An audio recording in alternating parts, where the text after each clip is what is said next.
네, 안녕하세요. 과학톡 장실기입니다. 2011년 후쿠시마 원전 사고 이후 우리나라에서 원자력 에너지에 관한 찬반 논쟁이 뜨겁습니다. 원자력 에너지는 효율적이고 친환경적이지만 폐기물 처리 과정 등에서 발생하는 안정성 문제도 자시할 수 없는데요. 원자력 에너지 무엇이 최선일까요? 오늘 과학톡에서 원자력 에너지에 관해서 알아보겠습니다.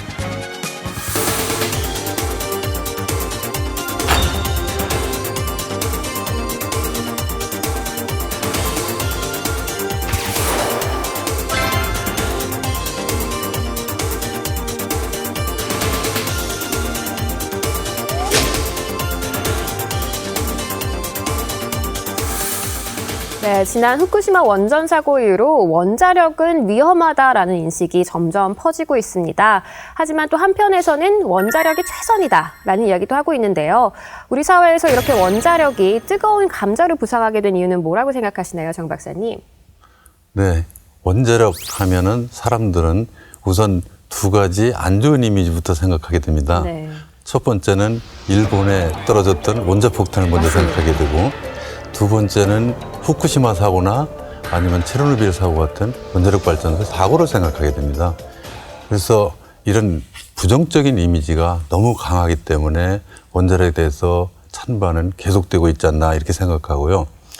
과연 현 시점에서 원자력이 최선인가 물어본다면, 우리가 만약 과학기술이 발전해서 더 안전하고 더 환경 친화적인 에너지가 나온다면 대안이 될 수 있겠지만, 현재는 원자력이 최선이 아니겠나 이렇게 생각을 하고 있습니다.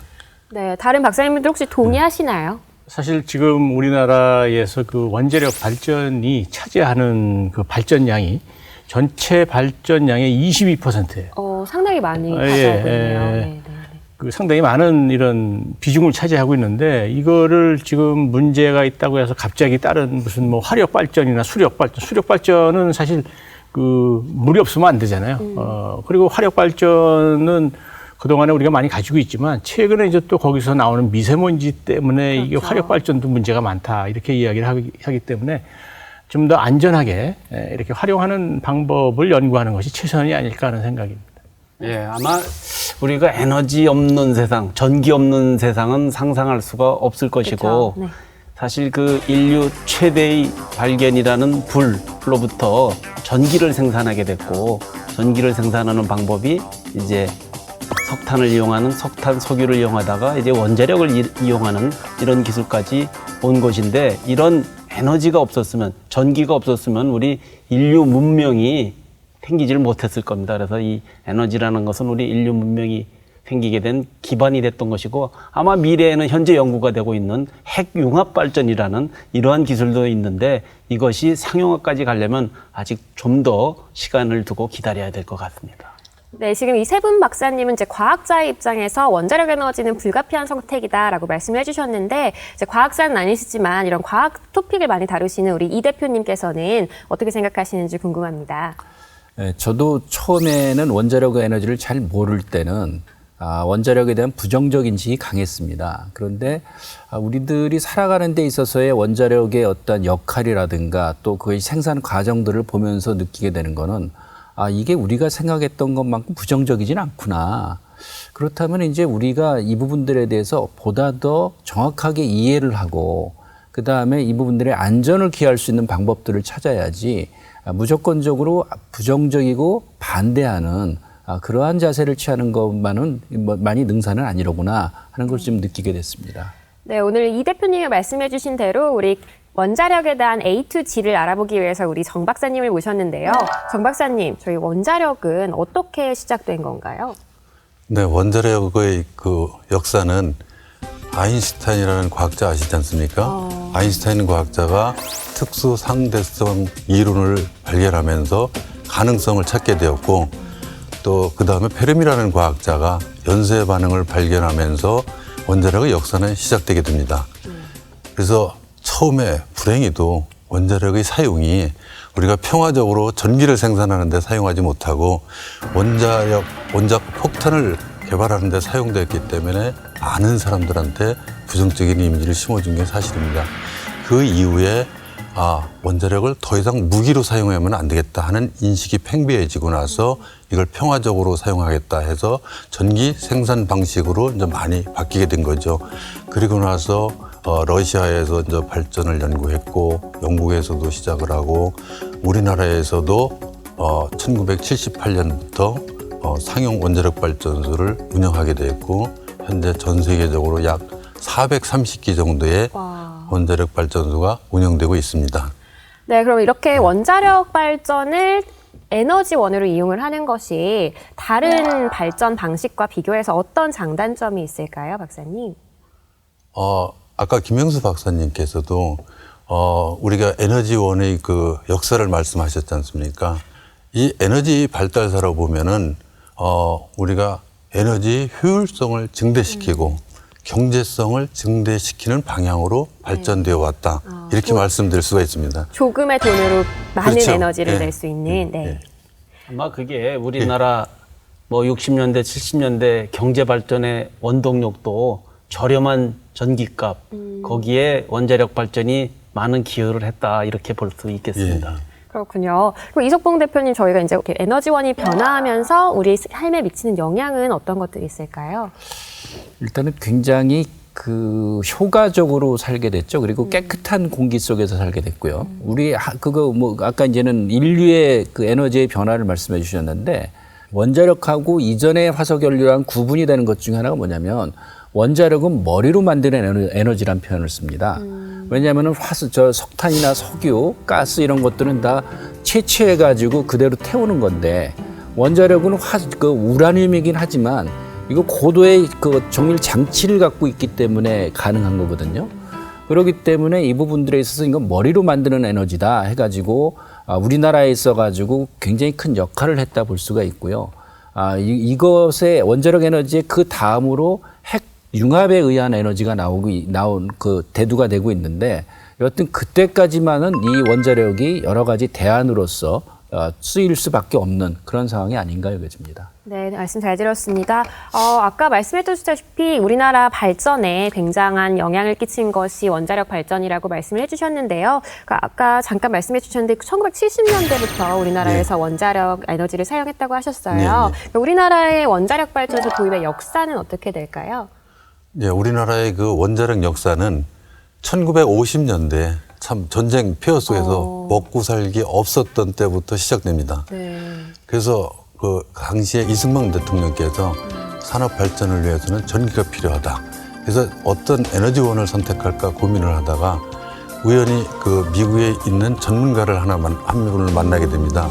그 전문가의 말이 1g의 우라늄만 있으면 석탄 3톤에 해당되는 에너지를 생산할 수 있습니다. 이런 말을 듣게 됩니다. 그래서 이승만 대통령께서 그러면 이게 한국에서 원자력으로 우리 산업 발전을 시켜야겠다 하는 결심을 하게 됩니다. 그러고 나서 1959년도에 한국 원자력 연구소를 설립하게 됩니다. 우리나라의 최초의 원자력 연구소가 원자력 연구소입니다.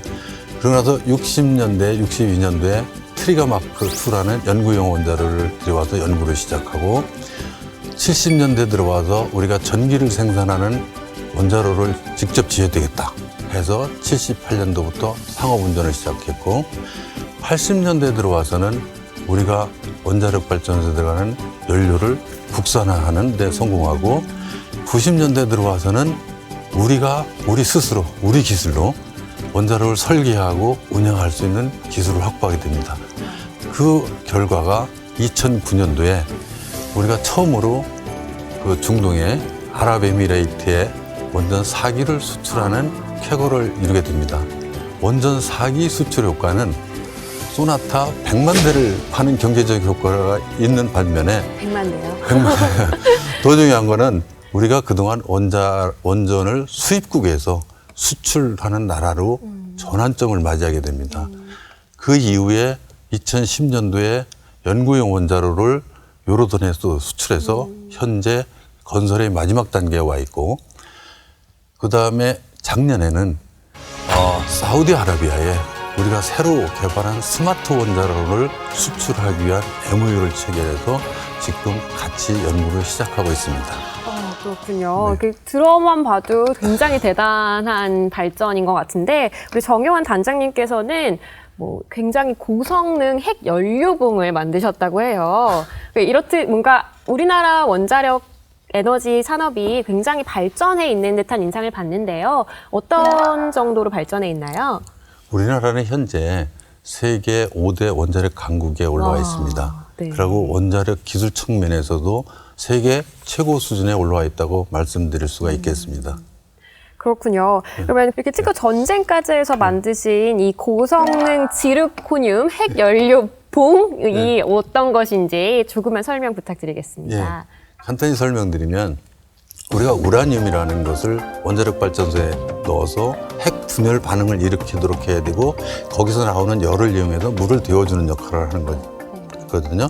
아까 최 박사님이 말씀하신 대로 화력 발전소는 석탄이나 가스를 갖고 물을 데우는 거고 원자력 발전소는 핵 분열을 하는 에너지를 갖고서 하는 건데 이 우라늄을 그 원자로의 물에다가 그냥 넣을 수 없으니까 이 정밀 튜브 그러니까 핵연료 피복관이라는 관에다 넣고 합니다. 이 피복관이 얼마나 중요하냐면은 일단 방사선 물질이 내부로 나오는 걸 막아주는 가장 굉장히 중요한 역할을 하고 또 방사선을 많이 막고 고온, 고압의 극한 환경에 쓰이기 때문에 이게 첨단 소재 기술입니다. 그래서 지르코늄이라는 특수한 소재를 쓰게 됩니다. 그래서 이 기술이 외국, 특히 미국하고 프랑스가 독점을 해오고 있었어요. 그래서 우리가 이거는 독점을 하다 보니까 매년 로열티를 줘야 되는 문제점이 생기지 않습니까? 그래서 그걸 극복하기 위해서 우리가 개발을 해서 성공하게 된 겁니다. 그러시군요. 정말 큰일을 하셨는데 그런데 사실 오늘 과학톡을 보시는 분들께서는 원자력 에너지의 발전 과정 뭐 다 궁금하시지만 안정성이 아무래도 가장 궁금하실 것 같아요. 그래서 여기에 대한 오해와 진실에 대해서 좀 얘기를 해보려고 하는데 일단은 뭐 MRI를 찍거나 CT를 찍을 때도 우리가 방사선에 노출이 된다고 하잖아요. 그런데 정말 그런가요? 그게 치명적일 수 있을까요? 우리는 항상 방사선 속에서 살아오고 있습니다. 그래서 사람들은 방사선 하면 위험하게 생각하는데 우리는 대기 중에도 방사선이 있고 우리가 지하수에서도 방사선이 있고 우주에서 오는 방사선이 있고 방사선 속에서 살아가고 있습니다. 그래서 그게 이제 양이 많지 않기 때문에 인체에 무해하기 때문에 우리가 무시하고 사는 건데 예를 들어서 우리가 엑스레이를 한번 찍으면 0.1mS라는 그 방사선을 맞게 됩니다. 근데 우리가 유럽 여행 다녀보셨죠? 유럽 여행 비행기 한번 타고 갔다 오면요. 엑스레이 맞는 거 2배에 0.2mS의 방사선을 맞게 됩니다. 근데 비행기 탈 때 우리가 방사선 걱정하고 한 번도 해본 적이 있어요? 없습니다. 없죠. 자외선 걱정하고 그렇죠. 있습니다. 자외선을 걱정하고 그거와 같이 그렇게 방사선을 수치적으로는 막고 있지만은 우리가 그거는 미량이기 때문에 무시할 수 있기 때문에 생활 속에서 그냥 생활하는데 문제가 없다 이렇게 말씀드릴 수가 있습니다. 그러니까 그게 이제 지금 항상 이 대기 중에 우주에 그 방사선이 있는데 만약에 원자력 같으면은 원자력 발전소에서 그게 평상시에는 아무런 문제가 없는데 혹시라도 사고가 났을 때 대량으로 한꺼번에 누출이 되기 때문에 우리 후쿠시마 사고에서 보는 것처럼 그런 것 때문에 걱정을 하는 것인데 아마 한국의 원자력 발전소는 일본하고 또 좀 방식이 달라서 안전 문제가 훨씬 강화돼 있고 아마 그런 내용은 우리 뭐 전문가이신 정 박사께서 더 잘 아시겠지만 그러나 그런 사고들이 한 번, 두 번 있을 때마다 사람들은 항상 그걸 걱정하는 것이지 우리는 안전하다 아무리 설명을 해도 그런 사고가 났을 때는 그게 한꺼번에 많이 노출되기 때문에 문제가 되기 때문에 그런 문제가 아마 걱정을 하는 그런 대상일 겁니다 아마. 네, 맞습니다. 그리고 또 원전 사고가 난 곳 주변이나 아니면 좀 멀리 떨어진 곳에서도 기형식물이나 뭐 기형동물 같은 것들이 많이 발견되고는 해요. 그러니까 사실 그런 것들이 사람들한테 이제 무서움을 주는 건데 나도 저렇게 변하면 어떡하지라는 그런 느낌을 주는 건데 이런 현상은 왜 일어나는 건가요? 왜 이런 소문이 났나요? 그 부분은 저도 잘 모르겠어요. 굉장히 어려운 부분이군요. 네. 제가 그거에 대해서 좀 설명을 드리면요. 인터넷 등에서 보면 가끔 기형 식물이 나왔다, 기형 동물이 나왔다 하는 경우를 저도 보는 경우가 있습니다.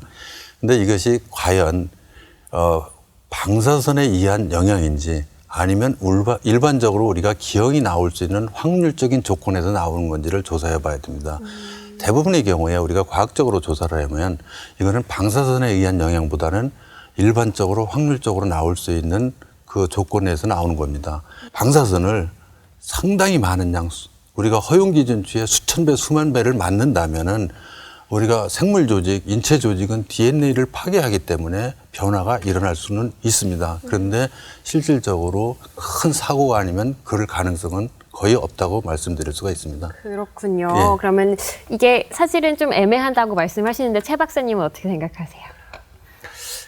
제가 학교 다닐 때 사실은 이 방사성 물질을 가지고 방감기를 실험하는 그런 실험을 한 적이 있었어요. 실제로 노출이 되셨나요? 그런데 그때 이제 그 여학생들하고 같이 이렇게 팀을 짜서 그 과제를 했는데 그 여학생들은 뭐 전부 접근을 하려고 거기 그렇죠. 왜냐하면 이렇게 나무로 쌓여져 있는데도 불구하고 상당히 이제 위험하다고 생각해서 할 수 없이 이제 제가 실험을 하고 그랬는데 뭐 저는 결혼해서 지금 그 정상적인 아이들을 낳아서 지금 잘 살고 있습니다.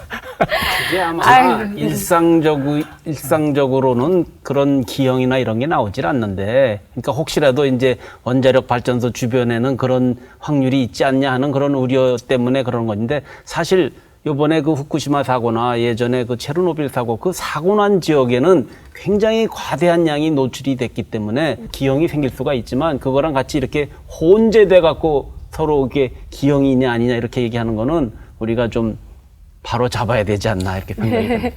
제가 그거에 대해서 부연 설명드리면요. 제가 원자력 연구소에서 근무한다 그러면 많은 사람들이 위험하지 않느냐고 그래요. 그래서 저는 과학적으로 설명을 하면 뭐라고 그러냐면 너는 원자력 연구소가 직업이니까 그렇게 얘기한다고 오해를 합니다. 그래서 저는 뭐라고 그러냐면 원자력 연구소에서 근무하는 박사들은 다른 연구소에서 다 근무할 수 있는 자격을 갖춘 사람이다. 우리가 과학적으로 만약에 내한테 위험하다면 여기 근무할 사람 아무도 없을 거다. 지금의 월급을 10배를 줘도 다 다른 데로 갈 거지 여기 근무하지 않을 거다. 우리가 과학적인 입장에서 안전하다고 생각했기 때문에 여기서 근무하는 거다. 저는 이렇게 대답을 합니다. 네, 원자력 에너지를 연구하시는 분들 위험하지 않은 걸로 피하지 않으셔도 되는 걸로 결론을 내리고, 근데 이제 뭐 원자력 에너지가 계속 사용되기는 하겠지만 동시에 이제 신재생 에너지에 대한 연구도 계속되고 있습니다. 안정적이고 또 효율적인 신재생 에너지에 대한 연구는 어떻게 진행 중인지 궁금합니다. 완전히 대체할 수 있을까요, 원자력 에너지를? 원자력을 반대하는 사람들은 원자력을 하지 말고 신재생 에너지를 하면 어떠냐고 이렇게 얘기를 합니다. 근데 이제 원자력이 가지고 있는 그 장점이 많이 있습니다. 첫째, 원자력은 경제적인 에너지원이다. 즉 킬로와트를 생산하는데 39원의 생산비가 들어가지만 태양광 같은 경우에는 킬로와트 생산하는데 약 420원이 들어갑니다. 그래서 경제적인 에너지원이다. 두 번째는 적은 양의 그 연료를 갖고 대용량의 전기를 생산할 수 있는 장점이 있고 또 에너지 안보 관점에서 굉장히 중요합니다. 우리나라는 에너지 98%를 수입하는 나라입니다. 그래서 석유나 가스를 일부 국가에서 수입을 해야 되는데 이거는 어느 시점에 대해서 고갈될 염려가 있습니다. 그래서 에너지 안보 관점에서도 우리 원자력이 유리한 장점을 갖고 있고 또 마지막으로는 원자력은 우리는 청정에너지라고 얘기를 합니다. 왜냐하면은 화력발전소에 비해서 이산화탄소나 미세먼지 발생량이 굉장히 적습니다. 그래서 이런 데 장점을 갖고 있기 때문에 원자력이 가지고 있는 많은 장점이 있다. 신재생 에너지 같은 경우에는 어느 문제점이 있느냐면 일단 기술적으로 아직 개발이 안 돼서 일단 대용량의 전기를 생산하는 데 문제점이 있고요. 설비 투자가 많이 들고 그다음에 면적이 굉장히 많이 차지해야 됩니다. 이런 어려움이 아직 한계점에 와 있지 않느냐는 생각이고 또 우리가 신재생 에너지 하면 풍력을 또 얘기하는데 풍력은 우리나라에 지형학적으로 바람이 많지 않습니다. 그래서 이거를 원자력을 대체하기에는 아직 갈 길이 멀지 않았나 이렇게 생각을 하고 있습니다. 네, 제가 조금 그 부연해서 말씀드리면 어쨌든 전 세계적으로 우리가 그 에너지는 한 80%가 다 화석 연료를 이용하는 걸 발전을 통해서 에너지를 생산하는데 다 아시다시피 어쨌든 화석 연료를 이용하면은 그 연소하는 과정에서 이산화탄소가 발생하고 뭐 산화물이나 해서 이 온실가스가 발생하는 지금 이 기후 우리 92년도에 그 기후 환경 협약에 의해서 지금 온실가스 농도가 너무 올라가니까 이걸 또 좀 조절해야 되겠다는 그런 문제도 있고 그래서 이제 나오는 얘기가 이제 신재생 에너지, 태양광이나 풍력이나 또는 바이오 이런 얘기를 하는데 그것의 지금 기술적인 수준이나 경제성이 이 원자력 발전으로 하는 그 단가보다 훨씬 비싸기 때문에 그렇지만 그거를 또 안 할 수는 없고 병행해 나가면서 신재생 에너지로 얼만큼 우리가 그거를 좀 보충해서 밸런싱을 하겠느냐 하는 그런 과정에 있는 거라고 보시면 될 것 같아요. 저도 이제 한 말씀 드리면은 사실 우리가 원자력 발전은 제한이 없는 것처럼 생각해요. 네. 예? 이게 예를 들어서 화력 발전에 사용되는 석유나 뭐 석탄 같은 거 경우는 금방 고갈되지만 우라늄 발전은 뭐 한정 없이 할 수 있을 것으로 생각하지만 사실은 우라늄도 지금 한정돼 있어요. 물론 석탄이나 석유보다는 좀 더 오래 쓸 수 있을지 모르지만 지금 지구상에 있는 우라늄도 그렇게 오랫동안 쓸 수 있는 양은 아니라고 생각을 합니다. 그래서 사실은 그 우라늄을 대체할 수 있는 새로운 에너지원에 대해서 지금 많은 연구를 지금 하고 있고 또 우리도 많이 해야 된다라고 생각을 합니다. 네, 최 박사님 말씀처럼 이제 후쿠시마 원전 사고 이후로 원자력 발전 이후에 무언가를 개발해야 한다, 신재생 에너지로 대체해야 한다, 뭐 이런 움직임이 크게 일고 있는데 이성국 대표님은 세계 동향에 대해서는 어떻게 보세요? 지금 유럽 쪽을 보게 되면은 여튼 계속적으로 대체 에너지원을 개발해 나가고 있다. 그거를 좀 볼 수가 있고요. 그에 비해서 우리나라는 그 노력이 정말 작습니다. 물론 우리가 말씀하셨지만은 이 평야지대나 바다 같은 경우는 바람의 세기가 있기 때문에 풍력 에너지원으로 충분히 되는데 우리는 산지가 많다 보니까 그게 취약하거든요. 그러기는 하지만은 여튼 우리 나름대로 여튼 신재생 에너지에 대해서 계속적인 그런 개발 노력들 그거를 하면서 대체 에너지원을 찾아 나가야 되는 건 분명한 또 사실이기도 합니다. 맞습니다. 대체 에너지원을 찾아야 되는 이유 중에 하나와 그리고 원자력 발전 에너지를 계속 가져가야 되려면은 이제 우리가 원자력에 대한 공포, 무서움 이런 걸 좀 극복을 해야 될 필요가 있을 것 같아요. 결국 우리가 이제 원자력에 대해서 무서움을 갖는 이유는 핵폭탄과 연결이 돼 있다는 그런 것인데 핵과 이런 원자력 에너지 발전 혹시 공존은 어떻게 가능할까요, 정 박사님? 네, 우리 과학자들은 더 안전하고 더 환경 친화적인 원자력 기술을 개발하기 위해서 꾸준히 노력하고 있습니다. 그것이 또 과학자들의 몫이라고 저는 생각합니다. 그래서 현재 저희들이 개발되고 있는 제4세대 원전 같은 경우에는 안전성이 훨씬 강화되어 있고 또 사용 해결료를 재사용할 수 있는 그래서 폐기 물량을 20분의 1까지 줄일 수 있는 이런 특징을 갖고 있습니다. 아마 그런 기술이 개발된다면 국민들이 또 원자력에 대한 신뢰가 좀 높아지지 않을까 생각을 하고 있고 또 원자력 기술은 앞으로 수소 경제 시대가 온다고 말씀하지 않습니까? 수소를 생산하는데 여러 가지 방법이 있지만 원자력 기술을 이용해서 수소를 생산한다면 굉장히 효율적입니다. 그래서 수소를 생산할 수 있는 원자로를 또 개발하고 있습니다. 또 아까도 잠깐 언급했듯이 핵 분열 반응이 아닌 핵융합 반응을 이용해서 원자로를 개발하는 연구가 현재 국내에서도 돼 있고 국제적으로도 크게 돼 있기 때문에 이런 핵융합로가 개발된다면 훨씬 국민들이 원자력에 대한 믿음이 가지 않겠나 이렇게 생각을 하고 있습니다. 사실 원자력을 하고 싶은 학생들도 많을 것 같아요. 원자력 에너지가 워낙 효율적이고 첨단 과학기술이다 보니까. 그런데 이제 원자력 쪽 일을 하려면 꼭 원자력 학과를 나와야 하는 건가요? 많은 사람들이 그렇게 생각하고 있습니다. 사실상 원자력 연구소에서 근무하는 사람들을 보면 대부분이 원자력 전공자구나 이렇게 생각을 하는데 실상은 그렇지 않습니다. 원자력 연구원에 근무하는 사람이 전공을 보면 원자력 전공자들은 10 내지 15%밖에 안 됩니다. 나머지는 기계, 재료, 전기, 전자, 화공, 화학, 물리 모든 분야의 전공자들이 다 있습니다. 그래서 원자력은 종합과학입니다. 그래서 모든 분야의 젊은이들이 와서 꿈을 펼 수 있는 곳이라고 말씀드릴 수 있습니다. 저는 원자력 전공자가 아닙니다. 재료 전공자입니다. 그래서 재료를 전공하고 다른 연구기관에서도 연구할 수 있는데 원자력에서 재료가 굉장히 중요하고 이 극한 환경에서 쓰이는 신소재를 개발하겠다는 꿈을 갖고 저는 원자력 연구소에 들어왔고 저는 그 꿈을 원자력 연구소에서 이룰 수가 있었습니다.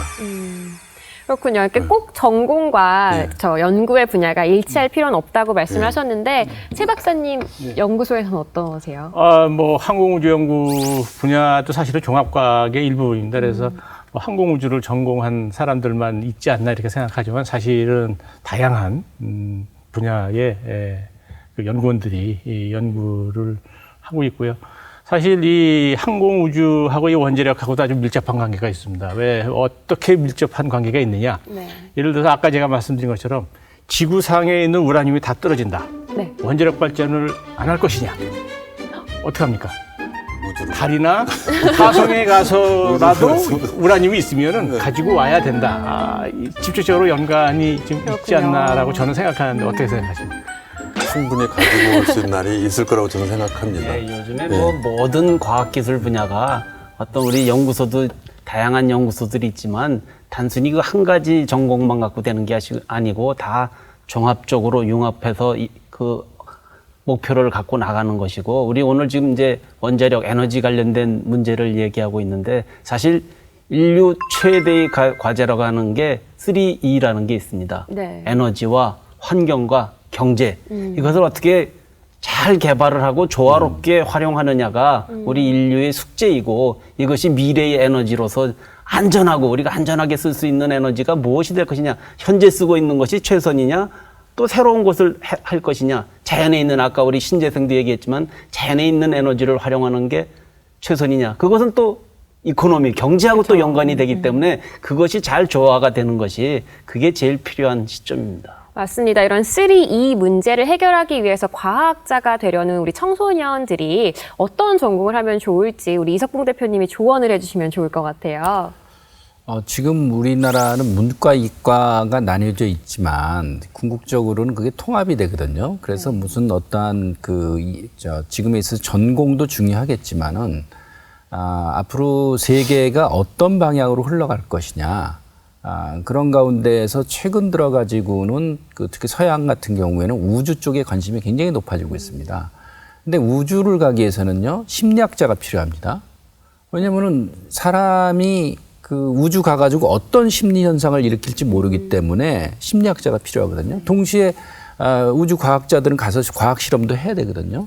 그래서 우리가 꼭 어떤 전공이란 부분들을 이렇게 갖고 얘기를 하기에 앞서가지고 앞으로 미래가 어떤 방향으로 흘러갈 것이냐, 그리고 그런 가운데서 나는 어떤 일을 하고 싶은 것인가, 어떤 이런 것들을 감안하면서 전공을 택할 필요가 있다 생각이 되는데, 여튼 그러기 위해서라도 이 과학에 대해서 지속적인 관심, 다양한 관심을 좀 갖고 가면서 전공을 좀 고려해 보면 좋지 않을까 하는 생각입니다. 네, 과학이 주는 시사점을 알아보고 이걸 재밌게 풀어보는 시간 과학톡. 오늘은 원자력 에너지에 대해서 알아봤습니다.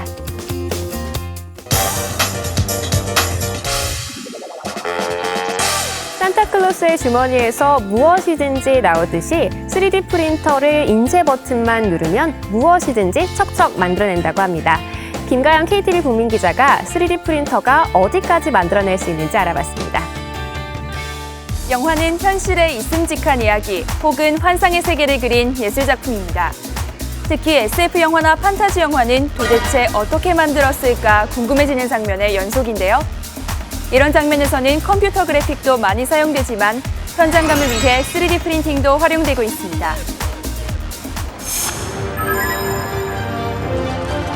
반지의 제왕으로 유명한 톨킨의 작품을 원작으로 한 영화 호빗입니다. 이 영화에 등장하는 대부분의 생물체와 소도구들은 3D 프린터로 제작됐습니다.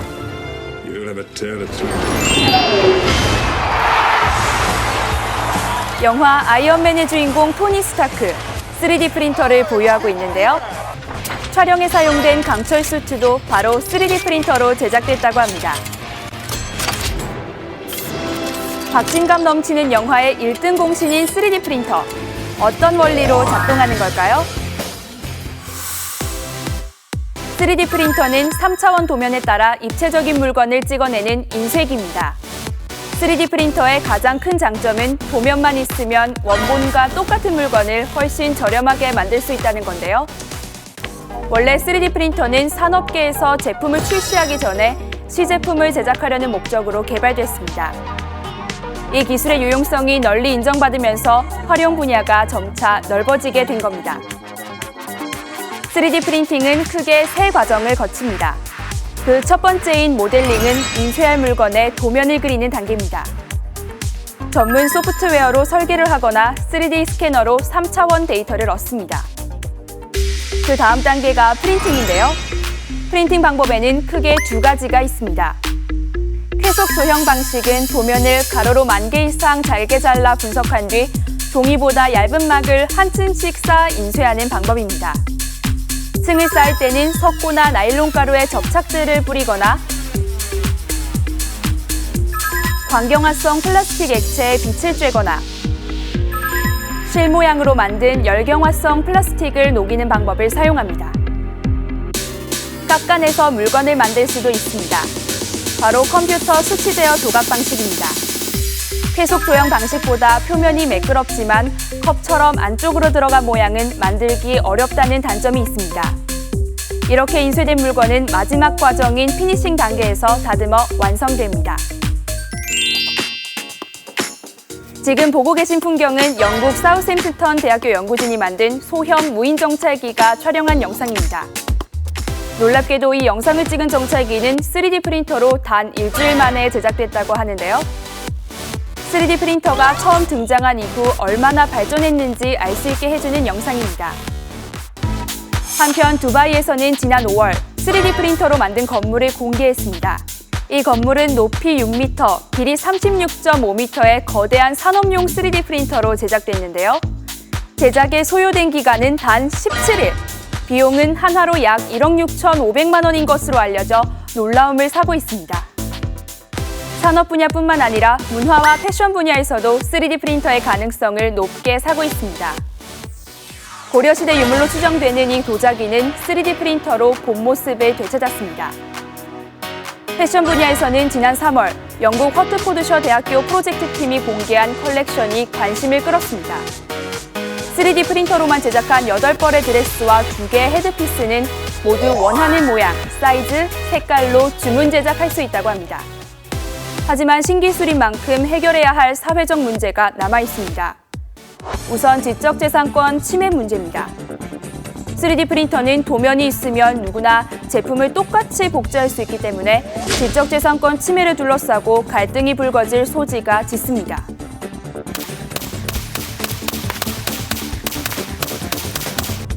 영상 속의 총은 3D 프린터로 제작된 총입니다.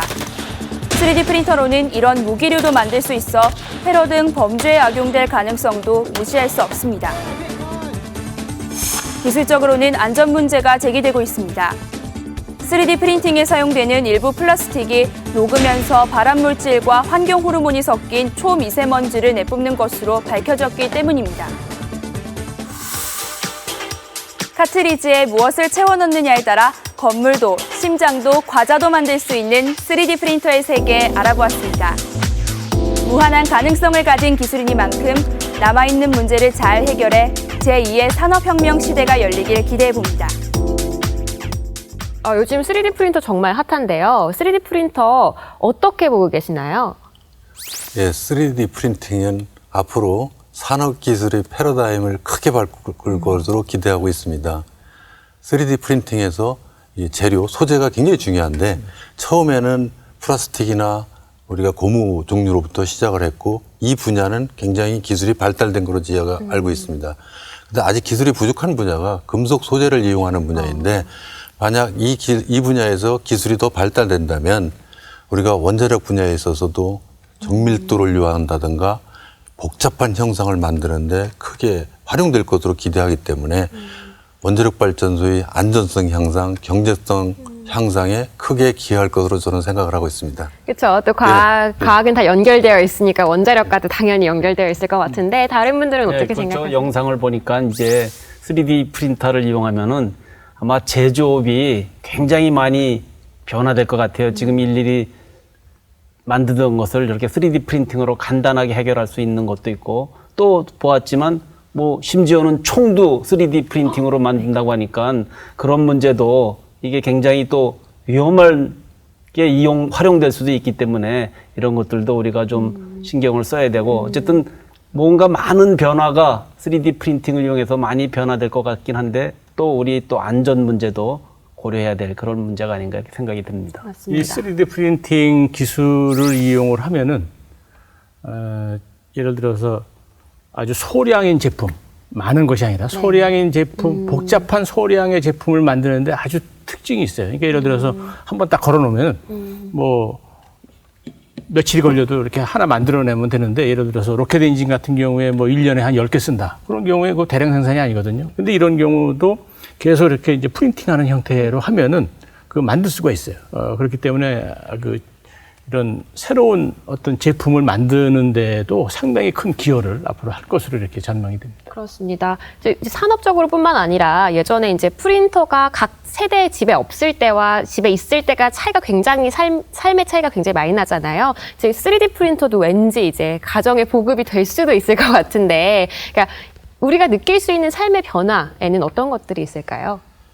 일단 의복 같은 것도 이제는 저 3D 프린터로 만들 수 있다 그런 얘기를 하고 그러는데요. 그 3D 프린터가 의미를 갖는 것들은 그래도 역시 산업적인 의미가 있는데 우리가 지금 제4차 산업혁명이라고 그러면서 이제 드론이라든가 스마트 공장이라든가 이런 걸 얘기하는데 거기에 굉장히 핵심적인 것 중에 하나가 3D 프린터입니다.